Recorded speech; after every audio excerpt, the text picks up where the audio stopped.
rappelle mu ne ma waa dañ la soxla woon. Ah bon bah jàmm loolu xew mu ne ma non c'est dans le cadre d'une enquête et on a besoin de vous.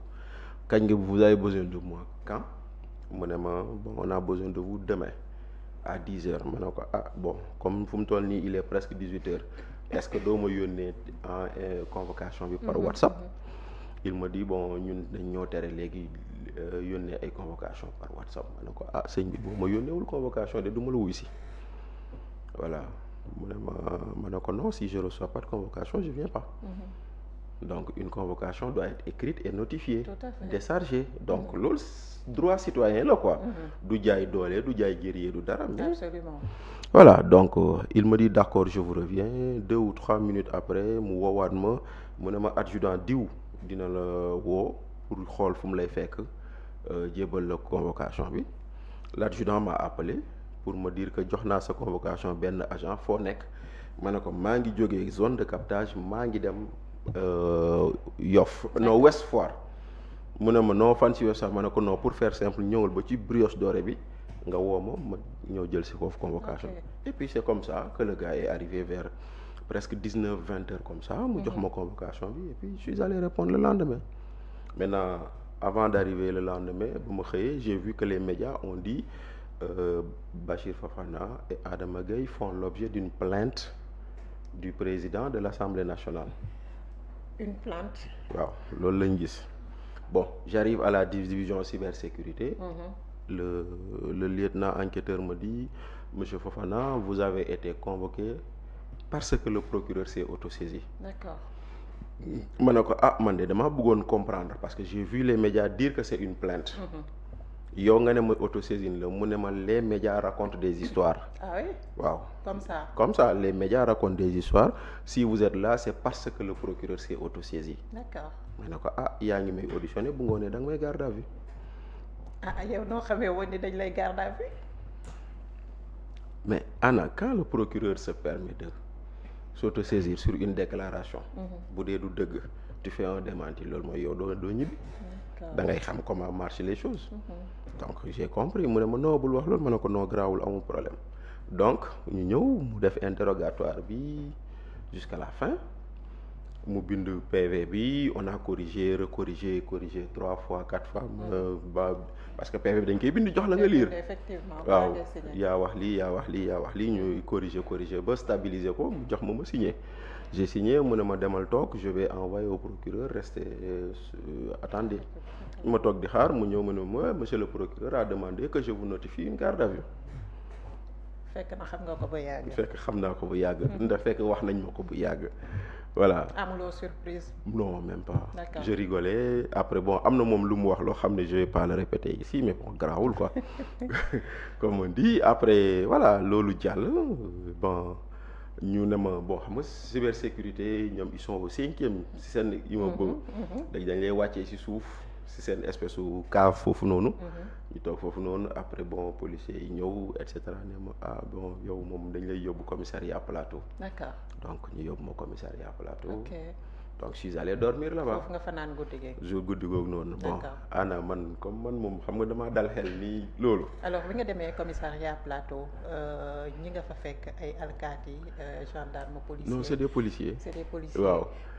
C'était comment nag. Bon d'abord moi j'étais le premier arrivé dans le violon parce que man ba may egsi au commissariat du plateau il faisait ay 17-18 heures comme ça. D'accord. J'étais le premier arrivé bon le garde dañuy ñëw xam nga ñoom entre policiers dañuy def seen transmission seen ay signature ak yooyu. ñu ne ma dugg gis fa mère garde bi rek xëcc ko rek tëdd commencé nelaw. waaw may nelaw di nelaw. non stress di nelaw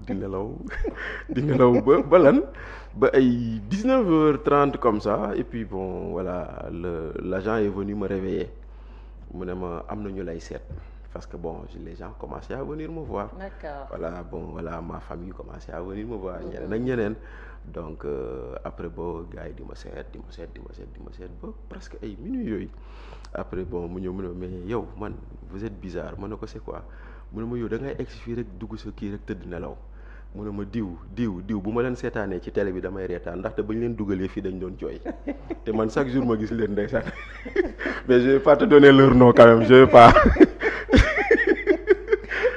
non ñun xamante nañu. waaw yow mais je te jure mu ne ma diw ba ñu leen dugalee fii dañ doon jooy comme ay xale yow ñu dugal la fi yow nga xëcc mer gàddu ma ne ko grand mu ne ma ne ko je me prépare à aller à Rebeuss parce que xam naa ni man Rebeuss laa jëm. kon tu t'étais déjà préparé à dund cette situation là. ana ba may génn sama kër sama oto sama buntu kër laa ko bàyyi. d'accord parce que xamoon naa ni du ma dellu si. d'accord. c'est-à-dire que xamoon naa ni du ma dellu si j'ai laissé ma voiture devant ma porte. Je suis parti prendre le BRT wàcc Petersen dox dem cybersécurité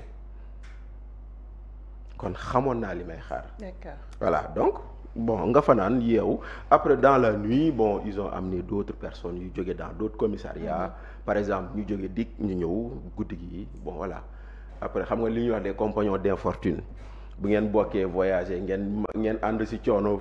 Facilement vous sympathisez quoi. Donc ngeen sympathiser foofu noonu toog waxtaan. Bon après voilà lu ngeen soxla bon man les gens venaient voir loo soxla may ne waaye indi ñu ndox indi ñu boisson indi ñu luñ lekk bu ñëwee ñun ñëpp ñu bokk ñu lekk ñu toog voilà et puis jusqu'à 5 heures du matin nga jóg dugg ci seen toilette yi sangu préparé wu julli toog 7 heures 8 heures ñu ñëw jël ci la yóbbuwaat la cybersécurité donc cybersécurité nga ñëwaat foofu noonu ñu dugal la ci car bi ne la toogal fii bon si on a besoin de temps on va te rappeler.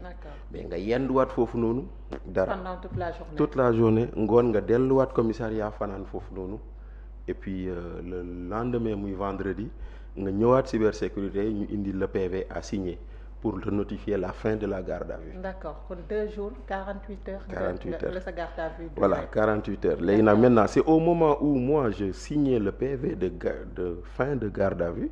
C'est en ce moment que j'ai vu que sur le dossier il est mentionné sur plainte de monsieur Malick Ndiaye. Donc la presse avait parfaitement raison. La presse avait parfaitement raison. Je dis de deux choses l'une. Ou bien l'inspecteur m'a raconté ce qui n'existe pas. Ou bien on lui a demandé de me raconter ce qui n'existe pas. Mais dans tous les cas la presse bi bindoon am na dëgg la et pour preuve kii tey doon ministre de l'intérieur Bamba Cissé moo sama xarit moo bind plainte bi dañ ci bind monsieur Mouhamadou Bamba Cissé avocat nangam agissant pour au nom et pour le compte de monsieur Malick Ndiaye président de l'Assemblée nationale. D'accord. Mais ba tey man voilà quoi. Après j'ai demandé à mes avocats mais attends man plainte la wala kii la mais bon il dit non yooyu am ci problème bon moo tax ba ma demee tribunal. Effectivement à la barre yow yaa ngi fa woon. Premier jour première question j'ai dit monsieur le juge dama bëgg a xam kan moo ma fi indi. Tout à fait et ñun ci suñu bopp on s'est posé pas mal de questions. Voilà moo tax ma ne ko damaa bëgg a xam kan moo ma fi indi. Boo gisoo procureur bu xaw a kii boobu noonu sax je vais pas dire waaw xaw a arrogant boobu noonu ba muy wax foofu naan oui peu importe celui qui vous a amené ici nii mais c'est important parce que xam nga lu tax Anna si c'était une plainte yow boo ma plainte dinañ la woo déglu la nga ñëw dëggal sa plainte boo dëggalee sa plainte dinañ ma convoquer déglu ma et peut-être on va nous confronter. Absolument. Avant de faire un rapport à transmettre au procureur. C'est comme ça que ça se passe. Mais maintenant pour sauter loolu parce que dañu xiifoon Bachir pour sauter loolu noonu